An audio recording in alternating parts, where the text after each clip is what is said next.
नमस्कार दोस्तों, स्वागत है आपका हमारे YouTube चैनल बायोगैनर क्लासेस में। जैसा कि आप लोगों ने थंबनेल पे देख ही लिया होगा, एमएससी जूलॉजी और हम बात कर रहे हैं सेकेंड सेमेस्टर वाले स्टूडेंट्स के लिए जो 2025 में कर रहे हैं और ये लेक्चर 2 है। अगर आप लोगों ने अभी तक पहली वाली वीडियो नहीं देखी है जिसमें हमने टैक्सोनॉमी को हिंदी इंग्लिश यानी मिक्स वाले नोट्स में उसका लेक्चर बनाया था, तो इस वीडियो के नीचे डिस्क्रिप्शन में उसका लिंक मिल जाएगा। सबसे पहले आप उसको देखिए।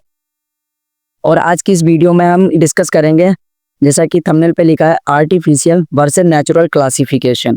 और ये आपका पेपर फर्स्ट है, बायोसिस्टमैटिक्स, इवोल्यूशनरी बायोलॉजी एंड कंजर्वेशन, इसका टॉपिक है। और अगर आप लोगों ने वीडियो को स्टार्ट कर लिया, देखना आप लोग स्टार्ट कर चुके हो, तो प्लीज़ आप लोगों से एक रिक्वेस्ट है कि आप लोग इस वीडियो को पूरा देखें और अभी से ही लाइक कर दो और अपने दोस्तों को शेयर करो जो भी एमएससी जूलॉजी कर रहे हैं। चलिए देखते हैं हमको क्या क्या नोट करना है। अपनी कॉपी और पेन उठा लीजिए। जैसा कि हमने जब पहली वाली वीडियो बनाई थी जिसमें हमने आपको टैक्सोनॉमी के बारे में समझाया था, वो भी शॉर्ट आंसर था। अब ये शॉर्ट आंसर आपका 2 है। तो इसमें हम देखेंगे कि difference between artificial and natural classification, Hindi में इसको बोलते हो कृत्रिम और प्राकृतिक वर्गीकरण में क्या अंतर होता है। ठीक है, इसमें हम कंफ्यूज रहते हैं। ऐसा नहीं है कि आप अब एमएससी में पढ़ रहे हो, आपने ये 11th में भी पढ़ा होगा। जो चैप्टर था आपका द लिविंग वर्ल्ड, उसमें भी आपने पढ़ा होगा क्लासिफिकेशन क्यों किया जाता है जीवों को। क्योंकि आज हम देखते हैं कि अर्थ पर तमाम तरह की बायोडाइवर्सिटी है, तरह तरह के जीव हैं, लेकिन उनको पहचानने का कोई तो तरीका होना चाहिए, उनकी नेमिंग होनी चाहिए। तो जो साइंटिस्ट थे उन्होंने साइंटिफिक सोच से ये क्लासिफिकेशन स्टार्ट किया। तो आपको क्या लिखना है, सबसे पहले आप ये नोट करिए। क्लासिफिकेशन, जिसको आप बोलते हो वर्गीकरण हिंदी में, इसका उद्देश्य होता है ऑर्गेनिजम्स को उनकी विशेषताओं के आधार पर, विशेषताओं मतलब इंग्लिश में आप बोलते हो कैरेक्टर्स या कैरेक्टरिस्टिक्स के आधार पर ग्रुप्स में डिवाइड करना है। यानी क्लासिफिकेशन का मतलब क्या है, इसका उद्देश्य क्या है कि जो ऑर्गेनिजम्स है वो कैसा दिखता है और कौन सा कलर है उसका। ठीक है, फिर बाकी तो हम आगे डिटेल में स्टडी करेंगे कि वर्टिब्रल कॉलम है या नहीं है। ठीक है, फिर तो ये बहुत डिटेल में हो जाता है, लेकिन अभी शुरुआत में जो इंट्रोडक्शन है क्लासिफिकेशन का, उसका मतलब क्या है उसको समझिए। तो आपने इतना लिख लिया हुआ, क्लासिफिकेशन का उद्देश्य ऑर्गेनिजम्स को उनकी विशेषताओं के आधार पर ग्रुप्स में डिवाइड करना है। इसके लिए मुख्य रूप से 2 अप्रोचेस का उपयोग किया जाता है। पहली है आर्टिफिशियल क्लासिफिकेशन, जिसको आप हिंदी में कृत्रिम वर्गीकरण कहते हो, मतलब ह्यूमन के द्वारा बनाया हुआ। मतलब हम लोग अपनी समझ के, अपनी रिक्वायरमेंट के अकॉर्डिंग हम जीवों को क्लासीफाई कर देते हैं। हम ये नहीं देखते हैं कि वो कहाँ से आया है, उसका पूर्वज कौन है, मतलब इवोल्यूशनरी हिस्ट्री को इसमें नहीं शामिल करते हैं आर्टिफिशियल क्लासिफिकेशन में। सेकेंड आपका नेचुरल क्लासिफिकेशन, इसको बोलते हैं प्राकृतिक वर्गीकरण। दोनों के अपने फायदे और सीमाएं हैं, मतलब दोनों के एडवांटेज भी हैं और डिसएडवांटेज भी हैं, मतलब इनकी लिमिटेशंस भी है। क्या है इसको आगे देखेंगे।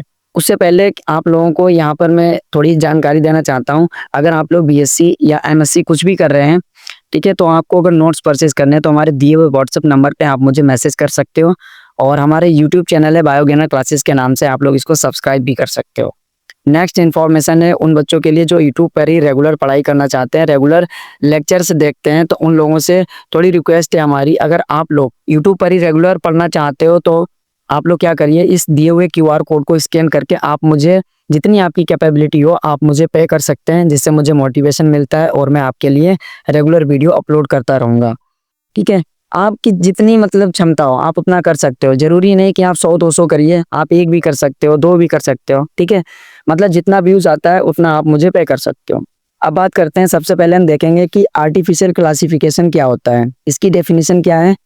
आर्टिफिशियल क्लासिफिकेशन ऑर्गेनिजम्स को केवल 1 या 2 मॉर्फोलॉजिकल फीचर्स, मॉर्फोलॉजिकल फीचर्स का मतलब होता है जो बाहर से हमें दिखाई देता है। जैसे हमने किसी व्यक्ति को देखा तो हम बताने लगे कि उसका बाल ऐसे काटता है या शर्ट ऐसी पहनता है, मतलब मॉर्फोलॉजिकल, साइज, कलर और ये सब। ठीक है, आकृति संबंधी विशेषताओं के आधार पर क्लासीफाई करता है। ये सुपरफिशियल कैरेक्टरिस्टिक्स, सुपरफिशियल मतलब देखता है, सतही विशेषताएं पर आधारित होता है। इसके क्या क्या फीचर होते हैं। सबसे पहले हेडिंग पड़ेगी आपकी बेसिस ऑफ क्लासिफिकेशन, मतलब आर्टिफिशियल जो क्लासिफिकेशन है उसका आधार क्या है। तो ये केवल एक्सटर्नल फीचर्स जैसे साइज, कलर, हैबिटेट, हैबिटेट को आवास मतलब जहाँ पर वो रहता है, या शेप पर निर्भर करता है। उदाहरण है पौधों के उनके पत्तों के आकार या फूलों की संख्या के आधार पर क्लासीफाई करना। सेकंड है सिंपलिस्टिक अप्रोच, मतलब इसकी अप्रोच जो है वो बहुत ही सिंपल होती है।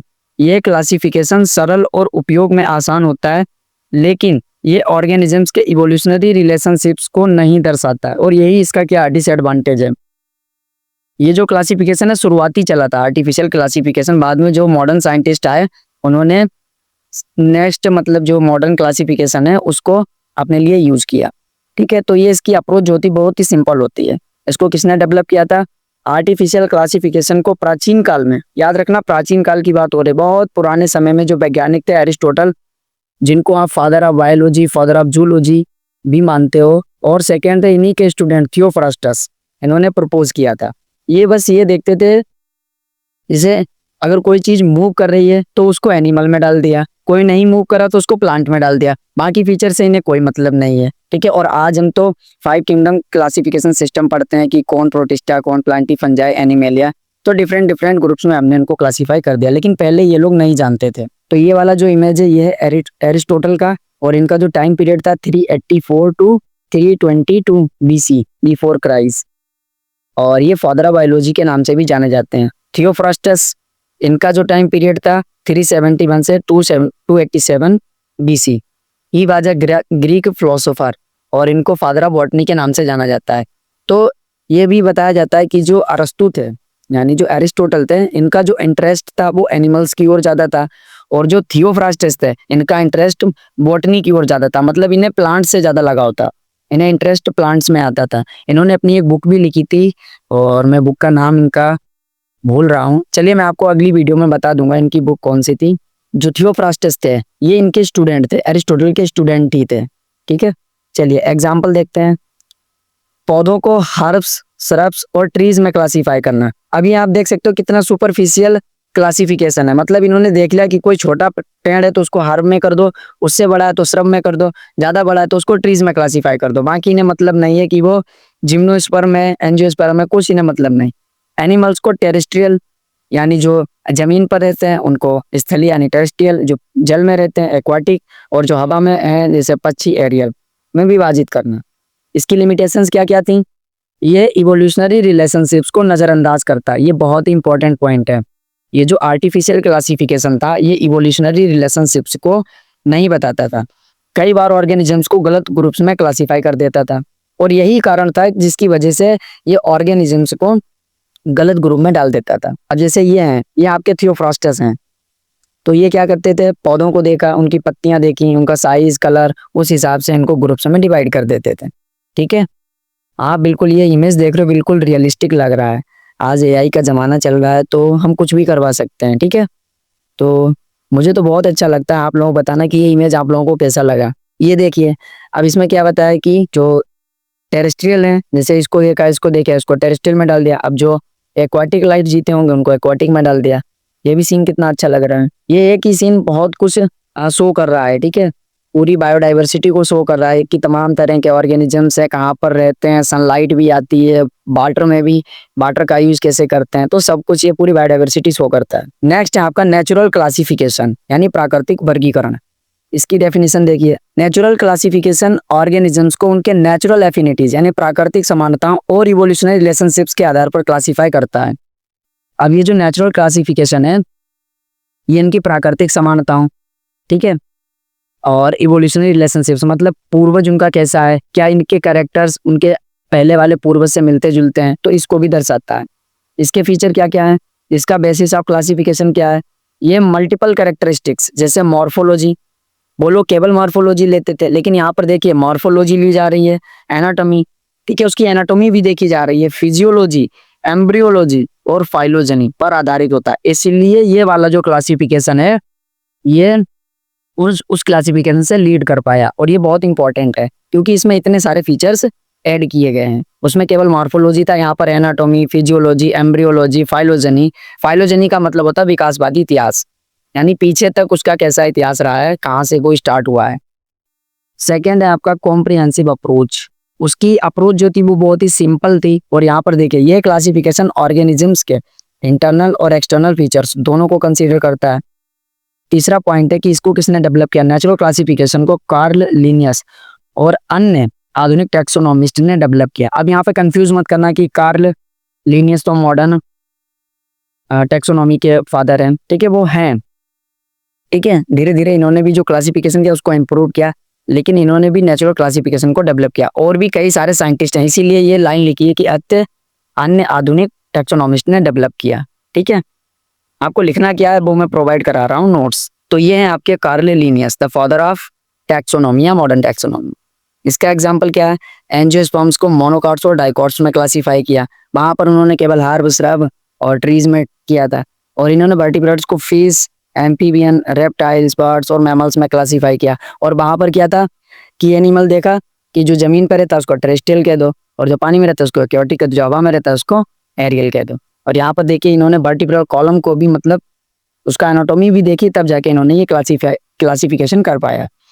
फिफ्थ है एडवांटेजेस क्या है, तो ये इवोल्यूशनरी रिलेशनशिप्स को बेहतर ढंग से दर्शाता है और ये बायोलॉजिकल स्टडीज के लिए अधिक उपयोगी है उसकी तुलना में। अभी आप तमाम तरह की बायोडाइवर्सिटी देखते हो, अगर ये टैक्सोनॉमी ना होती, आज तो हम मतलब किताबों में सब कुछ लिखा है, हम लोग पढ़ के क्लासिफिकेशन समझ जाते हैं, सारे फाइलम पढ़ लेते हैं, ठीक है, सारे किंगडम पढ़ लेते हैं। लेकिन पहले क्या था, जब बहुत ही पुरानी बात करी जाए, मतलब हजारों साल पहले की बात है, जब हम ह्यूमन का अस्तित्व हुआ ही था, तब उसने सोचना चालू किया जीवों के बारे में कि इसको हम कैसे क्लासीफाई करें। ठीक है, कुछ उसके समानताएं देखी, फिर उसके हिसाब से ग्रुप्स बनाए गए। तो बहुत ही टैक्सोनॉमी बहुत बड़ी ब्रांच है, जिसको आप पढ़ना चाहो तो ना तो पूरी जिंदगी भर यही पढ़ते रहोगे, बहुत बड़ी ब्रांच है। तो ये जीवों को इस तरह से क्लासीफाई किया गया, आज तो हम बहुत आसानी से पढ़ लेते हैं। चलिए एक टेबल बना लीजिए, की differences between artificial and natural classification. तो पहला जो आपका कॉलम है उसमें लिखना एस्पेक्ट, और सेकंड में आर्टिफिशियल क्लासिफिकेशन, और फिर नेचुरल क्लासिफिकेशन। तो एस्पेक्ट में सबसे पहले हम देखेंगे बेसिस क्या था इसका। तो आर्टिफिशियल क्लासिफिकेशन केवल एक्सटर्नल फीचर्स पर आधारित था, जबकि नेचुरल क्लासिफिकेशन एक्सटर्नल इंटरनल दोनों पर आधारित था। इसका फोकस क्या था, देखिए आर्टिफिशियल क्लासिफिकेशन केवल सुपरफिशियल ट्रेड्स पर ध्यान देता था, जबकि नेचुरल क्लासिफिकेशन इवोल्यूशनरी रिलेशनशिप्स पर भी ध्यान देता था। इसमें एक्यूरेसी का लेवल देखते हैं आर्टिफिशियल क्लासिफिकेशन में, ये कम एक्यूरेट क्योंकि ये लिमिटेड ट्रेड्स पर आधारित था। नेचुरल क्लासिफिकेशन ये ज़्यादा एक्यूरेट और रिलायबल था। इसका एग्जाम्पल क्या, एरिस्टोटल का क्लासिफिकेशन, नेचुरल का लिनियस का क्लासिफिकेशन। यूटिलिटी ये सरल था लेकिन इवोल्यूशनरी स्टडीज में उपयोगी नहीं था। नेचुरल क्लासिफिकेशन रिसर्च और इवोल्यूशनरी स्टडीज के लिए उपयोगी था। चलिए अब आपको कंक्लूजन में क्या लिखना है कि आर्टिफिशियल क्लासिफिकेशन बायोलॉजी में शुरुआती अंडरस्टैंडिंग के लिए उपयोगी है। अब जैसे हम लोग भी तो क्लासिफिकेशन करते हैं अपनी डेली लाइफ में भी, हम लोग छोटा मोटा क्लासिफिकेशन हम भी करते हैं, चीज़ों को देखते हैं उस हिसाब से उसको। जैसे मान लीजिए आपकी बुक्स हैं, आप देखते हो कि आपकी फिजिक्स की जो बुक्स हैं और जो भी नोट्स हैं वो अलग रखते हो, बायोलॉजी के अलग रखते हो, केमिस्ट्री के अलग रखते हो। तो हम लोग भी अपने जीवन में क्लासिफिकेशन करते हैं। इसी तरह से ये जो आर्टिफिशियल क्लासिफिकेशन था शुरुआती अंडरस्टैंडिंग के लिए उपयोगी था, लेकिन ये ऑर्गेनिजम्स के इवोल्यूशनरी रिलेशनशिप्स को रिफ्लेक्ट नहीं करता। इसके विपरीत नेचुरल क्लासिफिकेशन साइंटिफिक और इवोल्यूशनरी स्टडीज के लिए अधिक उपयोगी और विश्वसनीय है। दोनों अप्रोचेस बायोलॉजिकल साइंसेस की अंडरस्टैंडिंग में महत्वपूर्ण भूमिका निभाते हैं। ठीक है, तो इस तरह से हमने क्या किया कि आपका जो आर्टिफिशियल वर्सेस नेचुरल क्लासिफिकेशन का जो टॉपिक था, यानी जो आपका शॉर्ट आंसर था, उसको हमने कवर कर लिया है। ठीक है, अब हम नेक्स्ट वीडियो में कोई टॉपिक लेंगे जो सही होगा, जो आप लोगों के लिए भी बेटर होगा, उसको लेंगे। और आप लोगों से यही रिक्वेस्ट है कि वीडियो को लाइक कर दो, चैनल को सब्सक्राइब कर दो। और अगर आप लोगों ने वीडियो को लास्ट तक देखा है तो बहुत बहुत थैंक यू बोलना चाहूँगा। और ये हमारा यूट्यूब चैनल बायोगेना क्लासेस के नाम से, इसको सब्सक्राइब कर लीजिए। चलिए मिलते हैं नेक्स्ट वीडियो में, तब तक के लिए बाय बाय।